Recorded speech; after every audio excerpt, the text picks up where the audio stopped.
കേന്ദ്ര സർക്കാരിന്റെ നോട്ട് പിൻവലിക്കലും കൊടും വരൾച്ചയും തമിഴ്നാട്ടിലെ ഉള്ളി കർഷകരെ പ്രതിസന്ധിയിലാക്കി. കൊല്ലം ജില്ലയിലെ അതിർത്തി പ്രദേശമായ തെങ്കാശിയിലെ കർഷകരാണ് ദുരിതത്തിലായിരിക്കുന്നത്. ലക്ഷക്കണക്കിന് രൂപയുടെ ഉള്ളിയാണ് കേരളത്തിലെ വ്യാപാരികളെ കാത്ത് അതിർത്തി ഗ്രാമങ്ങളിൽ കെട്ടിക്കിടക്കുന്നത്. കൊടും വരൾച്ചയും കേന്ദ്ര സർക്കാരിന്റെ നോട്ട് പിൻവലിക്കലും കൂടിയായതോടെ തമിഴ്നാട്ടിലെ ഉള്ളി കർഷകർ പ്രതിസന്ധിയിലായി. ദിവസവും ലക്ഷക്കണക്കിന് രൂപയുടെ ഉള്ളി വിപണനം നടന്ന തെങ്കാശിയിലെ ഗ്രാമങ്ങളിലെ കർഷകരിപ്പോൾ ആത്മഹത്യയുടെ വക്കിലാണ്. നോട്ട് പിൻവലിക്കൽ തീരുമാനം വന്നതോടെ ഉള്ളിയെടുക്കാൻ കേരളത്തിൽ നിന്നുള്ള വ്യാപാരികൾ ഇവിടേക്ക് എത്തുന്നില്ല. ഇതുമൂലം തമിഴ് കർഷക കുടുംബങ്ങൾ പട്ടിണിയിലായി.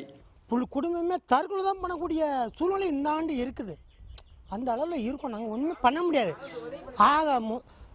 ஏற்கனவே மழை கம்மி என்ன இது ஏதாட்டும் ஒரு பொதுவான மக்களுக்கு ஒரு விவசாயிக்கு ஒரு கடன் கொடுத்து உதவி பண்ணணும்னு நாங்கள் ஒரு பண்ணணும்.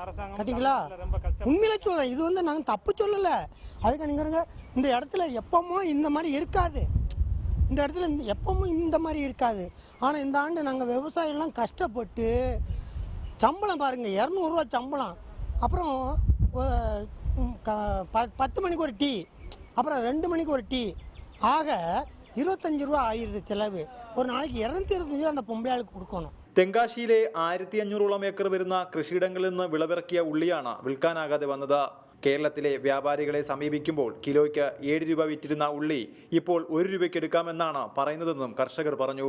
തമിഴ്നാട് സർക്കാർ കർഷകർക്ക് നേരിട്ട പ്രതിസന്ധിയെ അതിജീവിക്കാൻ ബദൽ മാർഗങ്ങൾ ഒരുക്കാതെ മാറി നിൽക്കുകയാണെന്നും കർഷകർ ആരോപിക്കുന്നു.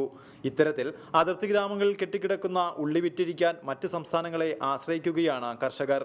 ക്യാമറമാൻ സിറിലിനൊപ്പം ഷമീർ, റിപ്പോർട്ടർ, കൊല്ലം.